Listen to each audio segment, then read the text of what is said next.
Hoy día voy a hablar sobre un caso de estudio que es de credibilidad de información en Twitter. El propósito de este análisis es mostrarles un ejemplo desde principio a fin de cómo se aborda un caso de minería de datos, desde el momento de la formulación del problema, el análisis exploratorio y luego los experimentos y las conclusiones. Esto debería servir de ejemplo para las personas que están desarrollando o que quieren desarrollar proyectos en minería de datos. Para darles un poco de contexto, este es un trabajo publicado en una conferencia que se llama The Web Conference. Antiguamente se llamaba The World Wide Web Conference. Y en esta conferencia se presentan los trabajos, es de las conferencias más importantes del mundo en investigación de la tecnología web. Este trabajo lo hice con mis colegas Carlos Castillo, que está ahora en Barcelona, en la Universidad Pompeu Fabra, Marcelo Mendoza, que está en la Universidad Federico Santa María, profesor de allá, mientras nosotros estábamos en Yahoo Research. La motivación que yo siempre les he dicho que tenemos que tener una motivación para trabajar en minería de datos y una motivación para el problema que estamos abordando. En este caso, cuando este es un cómic de XKCD en el cual se habla de por qué cuando existe un sismo la gente publica acerca de esto en las redes sociales. Entonces acá en el primer frame dice, bueno, las personas publican, se demoran unos 30 segundos o 20 segundos en escribir sobre un terremoto cuando está ocurriendo el terremoto. Las ondas sísmicas viajan entre 3 a 5 kilómetros por segundo. En cambio, la señal por la fibra viaja a 200.000 kilómetros por segundo. Entonces, los tweets, los mensajes que las personas escriben en Twitter, que es una red social, van a sobrepasar a los mensajes a las ondas sísmicas. Entonces, le van a llegar a las personas antes que les llegue la onda sísmica, a los que están más lejos. Entonces, ellos lo van a leer en Twitter y acá dice, y los tuiteros en vez de arrancar o buscar refugio, lo que van a hacer es comentar o retuitear el mensaje. Entonces esto es gracioso, pero también nos dice sobre la cantidad de información que hay en las redes sociales. Y algo que se ha venido observando hace algún tiempo es que cuando ocurren desastres naturales, la gente habla mucho sobre eso y rápidamente en las redes sociales. Y uno además tiene información de primera fuente, o sea, tienes información de los testigos y te puedes hacer tu propia visión de qué es lo que está pasando sin necesidad de pasar por medios tradicionales de información. Y muchas veces la información que se publica en las redes sociales aparece antes de que aparezca en los medios digitales o en los medios de televisión, etc. Seguimos motivando acá el problema y hablamos sobre un pequeño, entre comillas, terremoto que ocurre en Chile el 2010. Ahora recuerden que esto es una conferencia internacional, entonces hay que explicar un poco de qué se trata la situación que estamos analizando.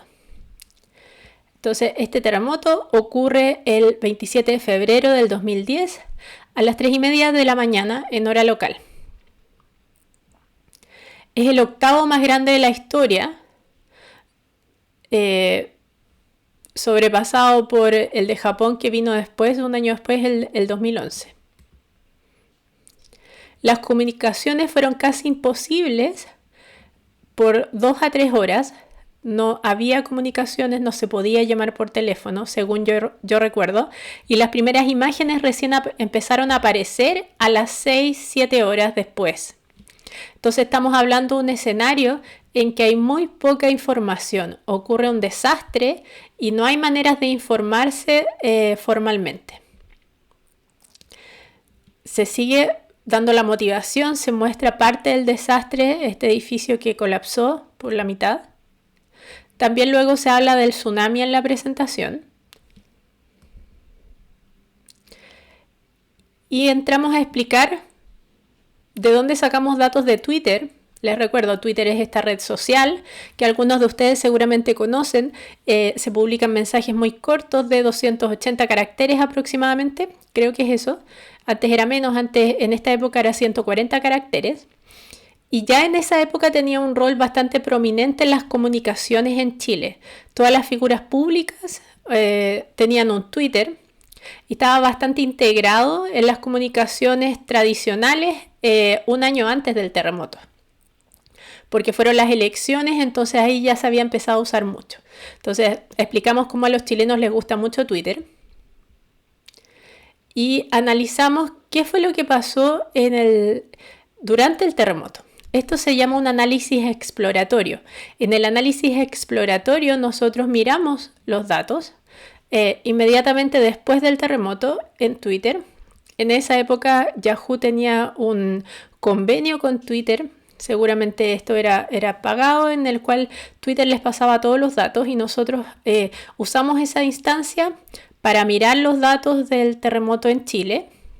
Estos son mensajes. Acá está un diagrama que muestra cómo fueron las comunicaciones justo después del terremoto para los mensajes que tenían el hashtag Gato Terremoto Chile.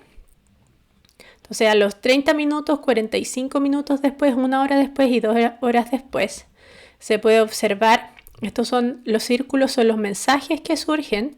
Las flechas son interacciones entre usuarios. En base a esos mensajes, a los 45 minutos este grafo empieza a crecer, empiezan a aparecer más mensajes que están generando esta información. Después sigue ampliándose el universo a la hora y se producen más intercambios entre los usuarios. Y a las 2 horas ya hay bastante universo de usuarios hablando de esto en Chile y bastante intercambio de información, ya sea por propagación de mensajes, un retweet o conversaciones que van y vienen. También hicimos un análisis de cuáles fueron las palabras que más se utilizaron durante el terremoto.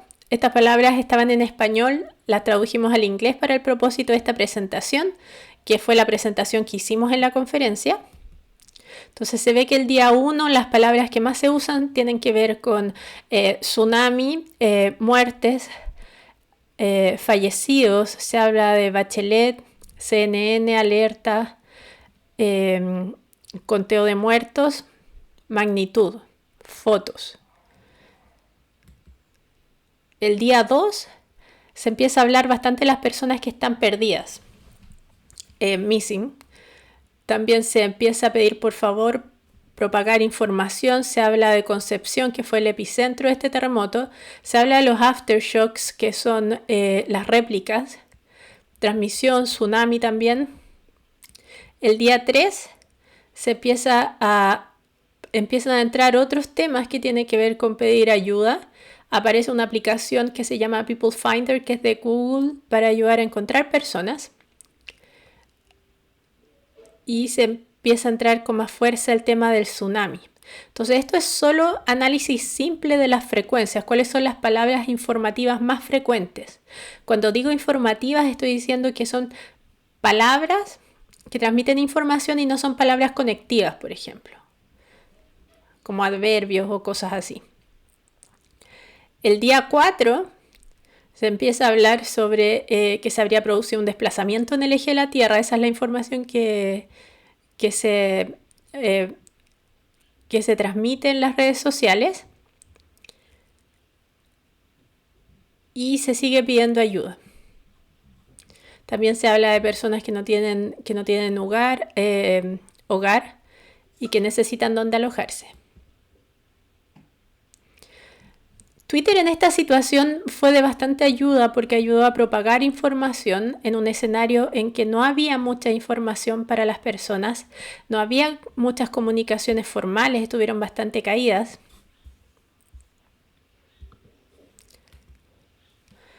La mayoría de los mensajes fue bastante útiles. Algunos no fueron útiles. Y esto fue una observación que era de las primeras veces que se estaba haciendo esta información. Nosotros notamos que en la red social había reportes falsos de tsunami. Hubo un tsunami de verdad, pero también hubo reportes falsos de de tsunami en Valparaíso que produjo mucho caos. A una persona le dio un ataque al corazón. La persona que inició este rumor luego fue detenida por la policía. También hubo muchos reportes falsos de looting, o sea, de saqueos. Hubo saqueos en algunas partes del país, pero no tantos como fueron reportados en las redes sociales. Entonces, este fenómeno que nosotros observamos a partir del análisis exploratorio, o sea, esto es solo mirar los datos, hacer algunos análisis estadísticos simples, nos dimos cuenta y también mirar, o sea, mirar a mano los datos, nos permitió darnos cuenta de que existía esta propagación de rumores. Entonces a eso me refiero yo cuando digo tenemos que siempre mirar los datos y hacer un análisis exploratorio antes de tirarnos a trabajar en cualquier problema. Este trabajo, el que les estoy presentando ahora, fue el primer trabajo en abordar las fake news en redes sociales. Antes no se había hecho.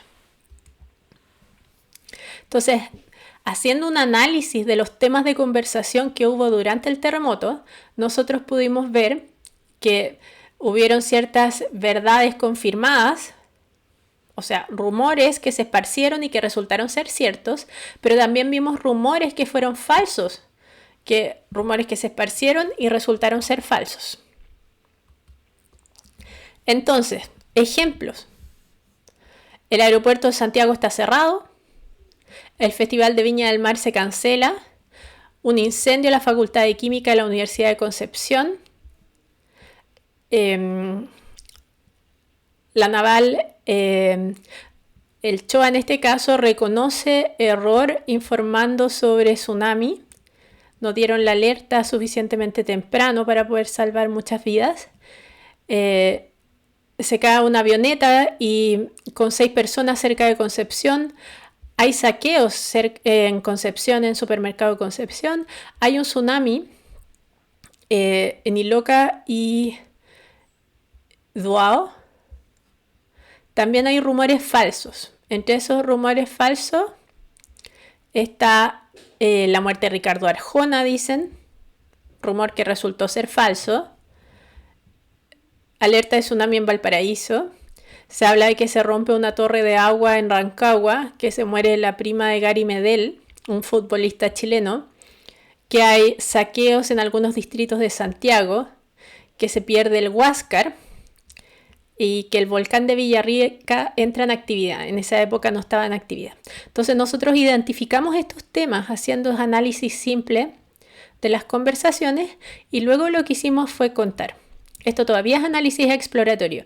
Contamos cuántas personas propagaban estos mensajes. O sea, primero, esta columna, Unique Tweets, es cuántos mensajes originales propagan esta información. Entonces vemos que hay bastantes mensajes para los rumores que resultan ser verdaderos y hay bastantes mensajes para los rumores que resultan ser falsos.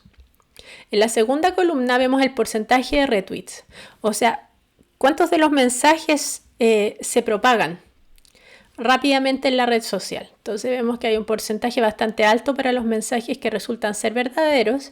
Propagar es republicar la misma información. Y hay un porcentaje algo menor para los mensajes que resultan ser falsos. Ahora miramos cuántos mensajes confirman la información. Eso es, por ejemplo, si alguien dice, aparece el mensaje y otra persona responde y dice, sí, esto es cierto, yo lo vi o yo también lo leí. Eso es confirmar. O si alguien lo pone en duda, otra persona responde y dice, esto es cierto. En el caso de los mensajes que resultan ser verdaderos, bastante más gente confirma la información que en el caso de los mensajes que resultan ser falsos. También contamos cuánta gente negaba las informaciones. En el caso de los mensajes que resultan ser verdaderos, muy poca gente los niega. ¿A qué me refiero con negar una información? Negar una información es cuando yo digo, oye, esto no es verdad. Esta información es falsa. Tú ves un mensaje y dices, esto es falso. Lo respondes en Twitter. En cambio, con los rumores que resultaron ser falsos, bastante más gente los niega. Dice, oye, ¿dónde escuchaste eso? Eso no es cierto. También hay gente que está cuestionando la información, diciendo, ¿dónde leíste eso? ¿Cuál es tu fuente? A eso nos referimos con cuestionar la información y también se puede observar una diferencia entre los mensajes que resultaron ser falsos. Entonces, al parecer, si yo tengo estas dos categorías, si mi dato es un rumor un tema de conversación, ese es un dato, yo le puedo asignar una etiqueta como rumor que resulta ser verdadero y rumor que resulta ser falso. Y al tratar de mirar las diferencias al ojo entre estas dos categorías, parecen ser bastante distintas. Entonces, cuando uno observa que dos categorías se comportan de manera bastante diferente, ¿qué es lo que pasa? Uno puede decir, mira, quizás yo puedo determinar automáticamente la etiqueta, si mi rumor va a ser verdadero y mi rumor va a ser falso. Entonces ahí nos planteamos dos preguntas de investigación nosotros. ¿Se podría hacer automáticamente determinar si un rumor es verdadero o no? Y lo otro es, ¿cuánta información necesitamos? ¿Necesitamos ver todo el desarrollo del tema de conversación? ¿O quizás podemos ver los primeros mensajes y determinar si es verdadero o falso? Entonces a eso me refiero yo cuando digo hacer un análisis exploratorio puede llevar a generar preguntas de investigación, a desarrollar hipótesis. La minería de datos es una disciplina en la cual el foco de investigación está en los datos y es el objeto de estudio a partir del cual nosotros realizamos ese análisis. Ustedes se preguntarán, ¿esto pasa solo en situaciones de crisis? ¿Esto que nosotros observamos? Bueno, nosotros también nos preguntamos eso y miramos Twitter en situaciones normales. A estas alturas ya ha pasado muchos años desde ese estudio, entonces todos nos hemos dado cuenta que los rumores en las redes sociales aparecen todo el tiempo. En esa época no era tan claro, entonces nosotros empezamos a mirar y miramos rumores aleatoriamente. Encontramos por ejemplo, que estaba en Inglaterra, donde decían que había un tiroteo en Oxford Circus y que había un francotirador suelto, que había que tener cuidado. Aparece este mensaje. Aparecen otros mensajes donde empiezan a cuestionar la información. ¿Has escuchado acerca del aparente tiroteo en Oxford Circus? Se reportan diversos francotiradores, ¿sí? O diversas personas con pistolas disparando. Otra persona también cuestiona acá abajo y dice, aparentemente hay un tiroteo en Oxford Circus, me pregunto qué película están haciendo. A eso nos referimos con cuestionar. De nuevo, alguien dice, aparentemente hubo un tiroteo en Oxford Circus y dice hoax. Parece que esto no es cierto, parece que es un hoax. Un hoax es una información falsa. Otra persona dice, si es que hay un tiroteo en Oxford Circus, las noticias están fallando masivamente en reportarlo. Acá empiezan a decir, en la medida que se va desarrollando el evento, se empiezan a dar cuenta que es falso y dicen, nos estamos empezando a dar cuenta que esto no parece que no era cierto. Alguien dice Twitter, una red social de microblogs que ayuda a propagar e incitar el pánico con reportes conflictivos acerca de una persona disparando en Oxford Circus. Entonces nos podemos dar cuenta que aparecen estas situaciones de rumores en las redes sociales, no solo en situaciones de crisis, sino que en cualquier momento pueden aparecer. Y acá planteamos la pregunta de investigación, ¿podemos identificar automáticamente eventos falsos? ¿Qué creen ustedes? ¿Podemos o no podemos? Por supuesto que no. Nosotros no tenemos una bola de cristal que nos diga, mientras un evento se desarrolla, si esto es verdadero o falso. Pero sí nos damos cuenta que podemos estimar qué tan creíble es el evento en la red social. Si es que el evento va a ser, las personas le van a dar colectivamente credibilidad. A eso me refiero cuando si un número grande de personas lo cuestionan, lo confirman, lo propagan o no. O si muchas personas colectivamente van a pensar que eso es falso.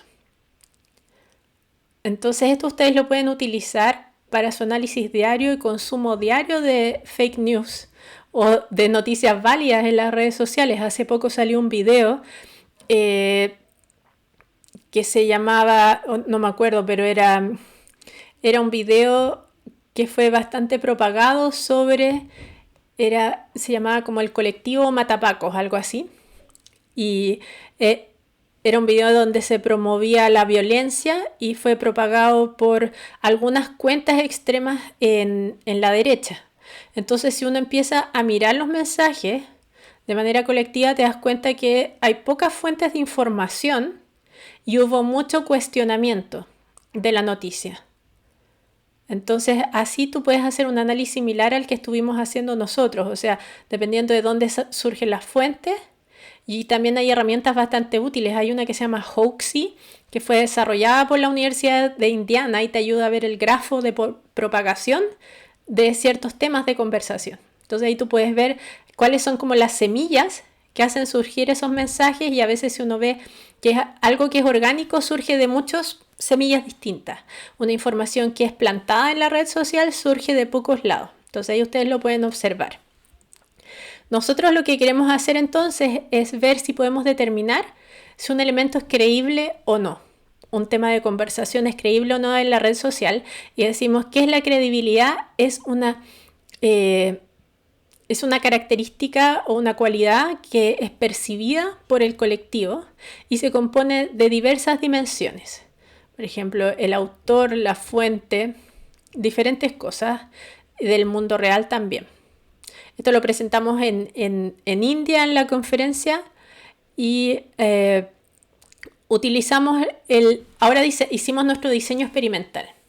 ¿Qué hicimos? Hicimos clasificación. Dijimos, ¿cómo podemos determinar si automáticamente podemos saber si algo es creíble o no es creíble? En general, cuando uno tiene ese tipo de pregunta, ¿puedo determinar automáticamente o existe un conjunto de características quizás no triviales que me haga determinar la etiqueta de un elemento? Esto generalmente llama a la clasificación, a utilizar un clasificador para desambiguar y entender si se puede responder o no la pregunta de clasificación. Entonces, en este caso, si yo quisiera formularlo como una hipótesis, lo que diría es, ¿se pueden separar? Esa era la pregunta de investigación. La hipótesis sería, yo puedo determinar automáticamente si un evento es creíble o no es creíble. Entonces, para probar esa hipótesis, nosotros vamos a utilizar un clasificador y vamos a tratar de ver si el clasificador puede acertar a si un rumor es creíble o no es creíble. Entonces uno dice, pero ¿cómo? Si un rumor se está desarrollando, yo no puedo saber si es creíble o no. Pero sí podemos mirar el pasado, o sea, podemos mirar cosas que han pasado históricamente para los cuales ya sabemos si fueron verdad o no, y ver cómo se comporta el clasificador con esos datos. Para encontrar eventos, lo que hicimos fue utilizar una herramienta que se llamaba Twitter Monitor, que nos pasaron unos colegas, leímos su artículo, les escribimos, les pedimos la herramienta, y este Twitter Monitor lo que hacía era identificar temas de conversación emergentes, o sea, temas que van surgiendo como trending topics. Entonces tomamos cada uno de esos temas de abril a julio del 2010 para tweets en inglés. Entonces tomamos todos los temas de conversación para ese periodo en inglés. Adentro de eso había el Día de la Tierra, había aluviones en Nashville, había conversaciones también, como me desperté con una resaca. Entonces había cosas informativas y no informativas. Miramos, esto es análisis exploratorio sobre los datos que decidimos analizar. ¿Ya? Entonces teníamos primero un conjunto de datos que era un caso de estudio particular, que fue el terremoto en Chile, que nos ayudó a formular el problema.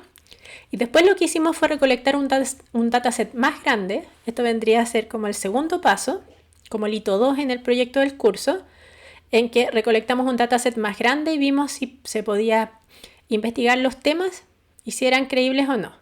Entonces, para cada tema de conversación, lo que hicimos fue mirar la cantidad de tweets o mensajes que tenía el tema. Entonces podemos ver, esto es un histograma de la cantidad de eventos, temas de conversación. Cuando digo eventos estoy hablando de un tema de conversación y cuántos tweets tenía. Entonces tenemos varios que tenían solo 2 tweets, otros con 4. La mayoría tenía unos 64, entre 64 y 256 tweets. Y de luego hay unos temas más grandes.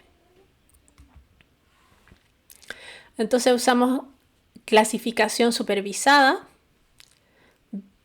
No es clasificación no supervisada, que es clustering. Clasificación supervisada es entrenar un clasificador en donde extrajimos features o características, etiquetas, y luego entrenamos el clasificador, le enseñamos.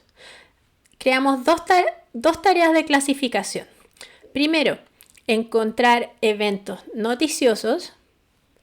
Ese era un clasificador, porque acuérdense que había información que era, por ejemplo, un aluvión, un terremoto, pero también teníamos informaciones como estuvo súper buena la fiesta ayer, me estoy comiendo un sándwich, hice una paella, por ejemplo, cosas que eran conversación. ¿Ya? Entonces, en nuestro caso, que estamos mirando solo información, las conversaciones como que no son informativas son ruido.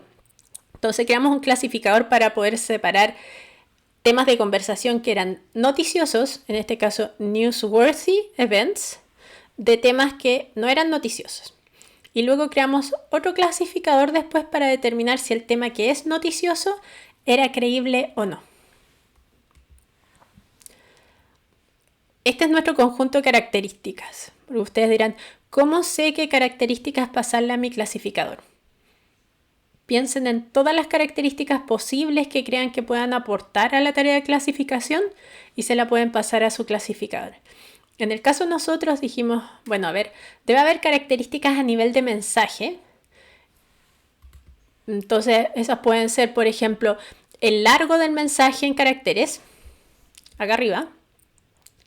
La cantidad de palabras que tiene el mensaje, si contiene un signo de interrogación, esto es importante porque eso era como los mensajes que cuestionaban la información, si contiene un signo de exclamación, si contiene un emoticon que es una sonrisa, un emoticon que es como una carita enojada, si contiene pronombres, si contiene las palabras en mayúscula, si contiene una URL, porque es importante una URL porque el mensaje está citando otra fuente externa. Si la URL es uno de los dominios top, como con más mensajes, top 100, top 1000, top 10.000. Entonces, básicamente cualquier cosa que a ustedes se les ocurra es una característica. Entonces, también tenemos, por ejemplo, si es que incluye una mención a un usuario. Si es que yo digo, oye, @bpoblete, escucha esto, eso es una mención. Si contiene un hashtag, si contiene ciertos símbolos, etc. También creamos otro tipo de características que eran a nivel de usuario. ¿Hace cuánto tiempo se había registrado el usuario? ¿Cuántos mensajes había publicado el usuario? ¿Cuántos followers? O sea, ¿cuánta gente seguía sus mensajes? ¿Cuántos amigos? Eso es decir, ¿cuánta gente sigue este usuario? ¿Por qué eso es útil? Porque ustedes probablemente han visto los bots en redes sociales, las cuentas como automatizadas o cuentas de trolls, que lo que hacen es que se crean la cuenta solo para molestar o solo para propagar información y no tienen followers. O si miran los followers son todos igual que ellos. Si la cuenta es verificada, si es una cuenta que ha sido verificada una persona famosa, si tiene una descripción, es decir, una biografía, si tiene una URL en la biografía también. También vimos teníamos a nivel de mensaje, características, a nivel de usuario la característica y también teníamos características a nivel del tema. Porque recuerden, para este clasificador el dato que recibe es un tema de conversación. Es decir, por ejemplo, aluvión en Nashville es un tema. Todos los mensajes que componen ese tema son de los cuales yo voy a sacar las características al nivel de mensaje. Todos los usuarios que hablan sobre ese tema son de los que yo voy a sacar las características de usuario y todos los mensajes juntos son de los que yo voy a sacar las características del tópico. Por ejemplo, ¿cuántos mensajes, cuántos tweets tenía el tema? ¿Cuál era el promedio del largo de los tweets de ese tema? ¿Qué fracción de esos tweets tenía un signo de interrogación? ¿Cuáles tenían un signo de exclamación? ¿Cuántos tenían URL? ¿Cuántos tenían mención de usuario? Etcétera. Entonces así a nosotros metimos todo lo que pensamos que podía ser relevante para la tarea sin saber necesariamente qué cosas iban a ser las que iban a funcionar mejor para el clasificador. Le dejamos esa tarea al clasificador, determinar cuáles son las características más relevantes. Ahora, si hay características que están altamente correlacionadas, como les hemos enseñado en otras partes del curso, a eliminar, hacer selección de atributos, por ejemplo, ustedes pueden quedarse con los atributos más relevantes.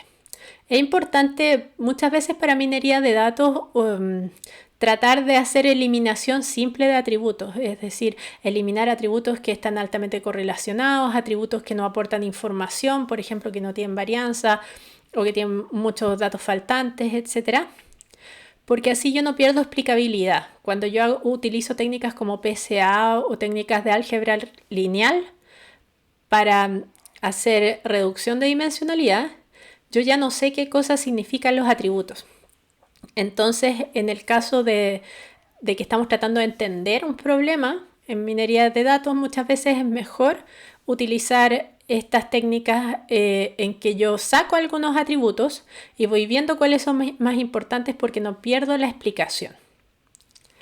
Entonces, ahora ustedes se preguntarán, tengo los datos, los tweets de estos meses en inglés, de rumores, identifiqué los temas y ahora necesito construir mi clasificador para ver si algo es noticioso o no es noticioso. ¿Cómo lo hago? Bueno, lo que tuvimos que hacer fue etiquetar cada tema de conversación como noticioso y no noticioso. Entonces hay ciertas opciones. Uno tiene, si es una tarea muy simple, quizás uno mismo lo podría etiquetar y decir, ok, yo marco esto noticioso, no noticioso. Pero muchas veces uno quiere una opinión más objetiva, sobre todo cuando uno está haciendo un estudio en que tú no quieres meter tus propias creencias al estudio. Lo que se hace es que le vas a pedir a otras personas externas, por ejemplo a expertos, que etiqueten tus datos. En el caso de nosotros utilizamos una herramienta de crowdsourcing que se llama Amazon Mechanical Turk, que está en Amazon y tú puedes pagarle a personas para que etiqueten tus datos. Y a la persona le mostrábamos el tema de conversación, algunos mensajes y le pedíamos que dijeran si era noticioso o no noticioso. Entonces, para cada tema de conversación, por ejemplo, aluvión en Nashville, se lo mostrábamos con los ejemplos a 7 personas distintas. Y si había 5 personas de acuerdo en que por lo menos 5 personas de acuerdo en que algo era noticioso o no noticioso, le asignábamos esa etiqueta. Teníamos este tipo de formulario en el Amazon Mechanical Turk donde le decíamos identificar noticias y les dábamos una guía y le decíamos, mira, considera estos mensajes y dinos si el evento es noticioso o no es noticioso. Es decir, tienes estas dos opciones, decir que está propagando información acerca de un evento, entre paréntesis noticioso, o es una conversación o comentarios entre amigos. Y tenían que poner una justificación acá, una descripción del tema si es que era noticioso. Y con eso nosotros etiquetamos los datos y a partir de las etiquetas que obtuvimos pudimos saber lo siguiente, que el 30% de los eventos que teníamos era noticioso, que el 36% no se sabía qué era y el 35% eran conversaciones entre amigos. Luego, una vez que habíamos etiquetado esos datos, pasamos a la siguiente etapa, que era ver si un evento era creíble o no. Entonces tomamos los eventos que de nuestro dataset anterior aparecieron como creíbles y en este caso fueron 747 eventos, perdón, dije creíbles, pero no, quise decir noticiosos. Fueron 747 eventos que nuestros clasificadores, o sea, nuestros clasificadores humanos consideraron como noticiosos y luego les pedimos a nuevos etiquetadores que dijeran para cada evento noticioso si les parecía que era creíble o no. ¿Okay? Entonces les pasamos de nuevo el tema, les mostramos los mensajes y les dijimos, dinos si es que esto ¿te parece que es cierto? ¿Te parece que es falso? ¿Estás casi seguro que es falso o no puedes decidir? Entonces les pasamos los mensajes y les dimos permiso para que revisaran las URLs que estaban citadas en los mensajes o incluso para que hicieran una búsqueda en la web y vieran si era cierto o no. Podían utilizar su intuición, conocimiento del tema o información externa para determinar si les parecía creíble o no el mensaje. Entonces con esto, para nuestros mensajes, temas de conversación, logramos asignar etiquetas donde era las personas decían si les parecía que era verdadero el tema de conversación, les parecía que podía ser verdadero, likely to be true, les parecía que podía ser falso, likely to be false, y almost certainly false es muy probablemente falso. Dejamos esta entre paréntesis porque resultó que casi toda la gente estaba etiquetando algo como que le parecía que podía ser verdadero, entonces tuvimos que eliminar esta opción. Entonces, ¿qué fue lo que le pedimos a la gente? Le mostramos un rumor que era noticioso, un tema de conversación noticioso, les pedimos que asignaran alguna de estas tres etiquetas, almost certainly true, likely to be false, almost certainly false. Cuando se lo mostrábamos cada rumor a 7 personas distintas. Si al menos 5 personas estaban de acuerdo en la misma etiqueta, esto se llama el consenso de los de jueces, ¿ya? Si había un consenso de al menos 5, se le asignaba la etiqueta.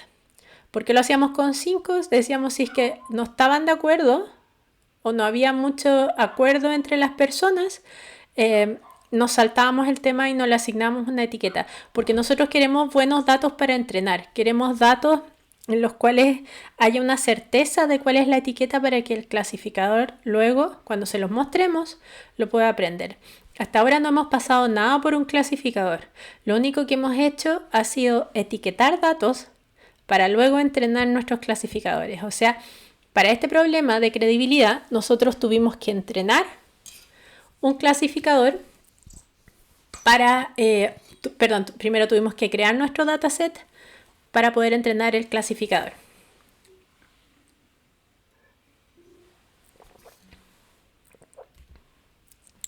¿Cuál fue el resultado de la tarea de etiquetación? Muy probablemente verdadero. Salieron el 41% de nuestros temas de conversación. El color acá, verde. Muy probablemente falso, el 32% de los mensajes. Estoy casi seguro que es falso, el 9% de los mensajes. Y el 19% de los mensajes no sabía. Entonces, cosas que parecían ser completamente ciertas, almost certainly true.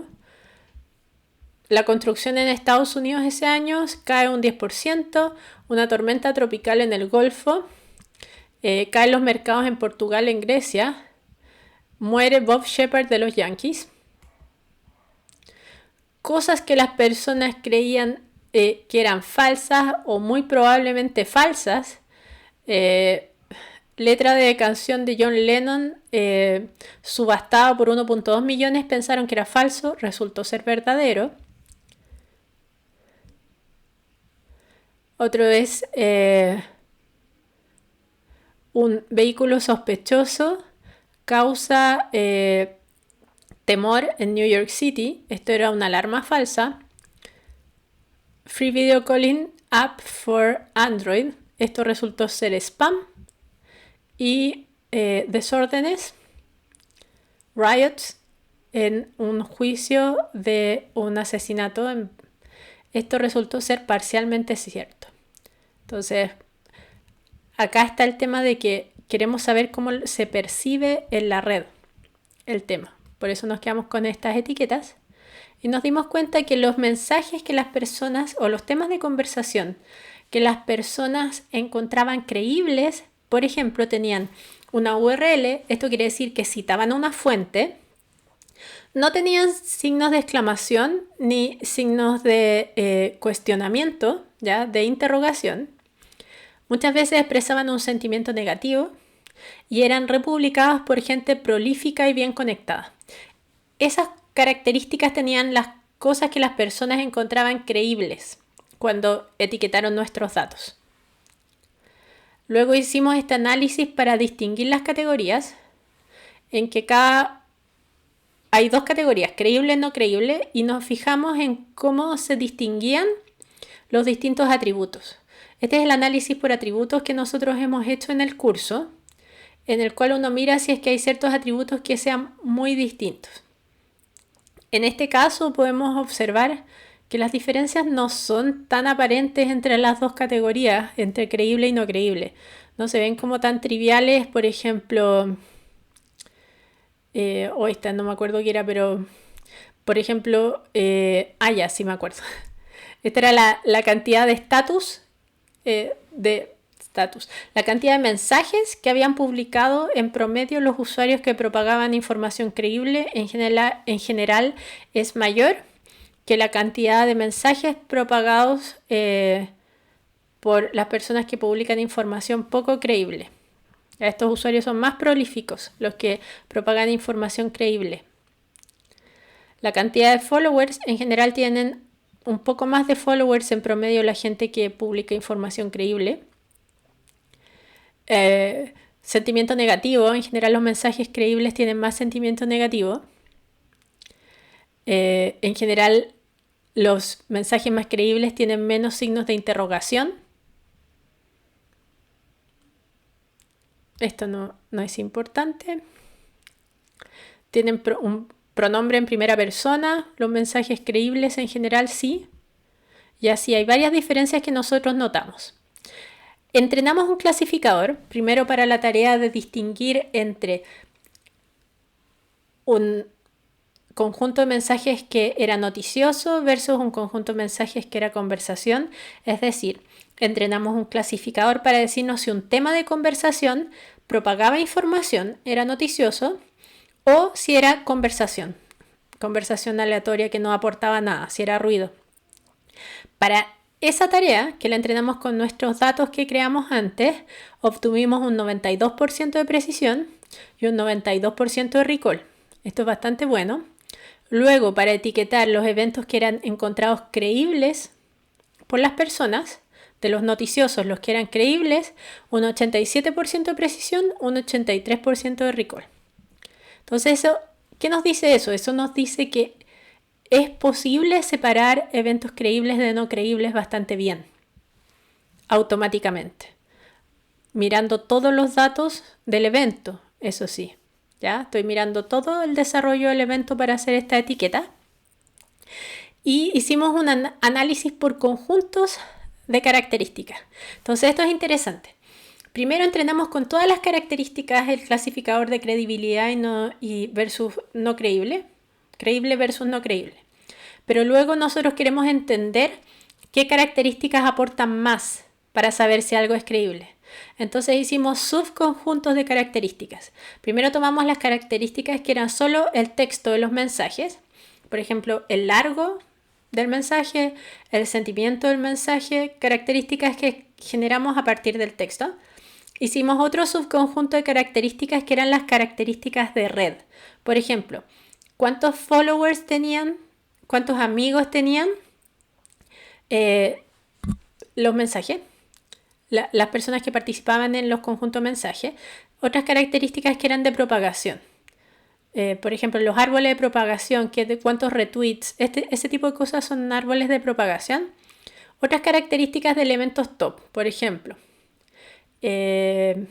cuántas veces se compartió la URL más popular, el autor, la cantidad de menciones, los hashtags, es decir, cuál era el máximo cantidad de autores que tenía el tópico, cuántas cantidades de menciones, cuántas cantidades de hashtags. Entonces separamos esos conjuntos de características y volvimos a entrenar los clasificadores y obtuvimos, por ejemplo, que si solo usábamos características de propagación, lográbamos un 87% de precisión para los tweets creíbles y un 90% de precisión para los tweets no creíbles. Solo características de propagación. Esto quiere decir que podría casi descartar todas las otras cosas, el texto, network, todo eso, y quedarme solo con las características de propagación de los mensajes, que son bien poquitas, y tener súper buena precisión para clasificar. Entonces, este es un excelente descubrimiento, porque ¿qué nos dice? No importa el texto. ¿Qué significa eso? No importa el idioma. Entonces yo podría utilizar este modelo entrenado con características de propagación para mensajes en cualquier idioma y saber si son creíbles o no. Entonces eso nos dice que el modelo es más generalizable. Entonces eso es súper interesante. Estamos llegando al final de esta presentación, pero en resumen, nosotros detectamos eventos pasados en Twitter, sacamos una muestra de mensajes para cada evento, entrenamos clasificadores. Fuimos capaces de poder determinar si un evento era noticioso, bastante bien, con un 92% de precisión, 92% de recall. Fuimos capaces de identificar si el evento era creíble o no en la red, con un 87% de precisión y un 83% de recall. Esto es bastante bueno. Esto dice que son tareas que se pueden automatizar bastante o que hay características generales que nos permiten discernir información que es más creíble de información que tiene poca credibilidad.